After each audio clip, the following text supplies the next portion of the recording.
মৰমৰ ছাত্ৰ ছাত্ৰীসকল, তোমালোক সকলোকে আমাৰ এই চেনেলটোলৈ পুনৰবাৰ স্বাগতম জনাইছোঁ। আগৰ ভিডিঅ'টোত বহুকেইজন ছাত্ৰ ছাত্ৰীয়ে ডিব্ৰুগড় ডিষ্ট্ৰিক্টৰ ক্লাছ 9ৰ 2025 চনৰ এনুৱেল এক্সামৰ প্ৰগ্ৰেমখন বিচাৰি আছিলে। গতিকে তোমালোকৰ বাবে এই প্ৰগ্ৰেমখন লৈ আহিছোঁ, তোমালোকে চাই যোৱা। তোমালোক যদি অন্য ডিষ্ট্ৰিক্টৰ ছাত্ৰ ছাত্ৰী হয় তেতিয়াহ'লে তোমালোকে কমেণ্ট ছেকশ্যনত কমেণ্ট কৰি জনোৱা যে তোমালোক কোনখন ডিষ্ট্ৰিক্টৰ কুৱেশ্যন পেপাৰ বা তোমালোক প্ৰগ্ৰেমৰ ভিডিঅ' লাগিব। আমি চেষ্টা কৰিম নেক্সট ভিডিঅ'ত সেই ডিষ্ট্ৰিক্টখনৰ কুৱেশ্যন পেপাৰসমূহৰ লগতে প্ৰগ্ৰেমসমূহো তোমালোকক দিবলৈ। ডিব্ৰুগড় ডিষ্ট্ৰিক্টৰ পৰীক্ষা আৰম্ভ হ'ব মাৰ্চ মাহৰ 5 তাৰিখৰ পৰা আৰু সেইদিনাখন ইংৰাজীৰ পৰীক্ষা আছে। নেক্সট পৰীক্ষা আছে 7/3/2025 ফ্ৰাইডেৰ দিনাখন MIL অৰ্থাৎ তোমালোকৰ অসমীয়া পৰীক্ষা সেইদিনাখন হ'ব। নেক্সট 8/3/2025 ছেটাৰডেৰ দিনাখন ইলেক্টিভছ অৰ্থাৎ তোমালোকৰ যদিহে এডভান্স মেথমেটিক্স, সংস্কৃত, তোমালোকে যিটো ইলেক্টিভ ছাবজেক্ট চুজ কৰি লৈছা সেইদিনাখন তোমালোকৰ ইয়াৰে পৰীক্ষাসমূহ অনুষ্ঠিত কৰা হ'ব।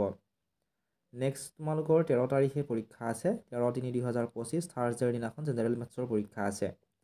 তাৰপিছত 14 তাৰিখ নাই, 15 তাৰিখ ছেটাৰডেৰ দিনাখন আছে ছ'চিয়েল ছায়েন্স অৰ্থাৎ সমাজ বিজ্ঞানৰ পৰীক্ষা আছে।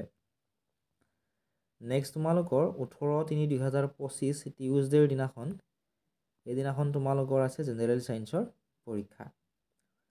আশা কৰিছোঁ তোমালোকে ভিডিঅ'টো চাই অলপমান হ'লেও উপকৃত হ'লা বা তোমালোকৰ পৰীক্ষা কেতিয়াৰ পৰা তোমালোকে গম পালা।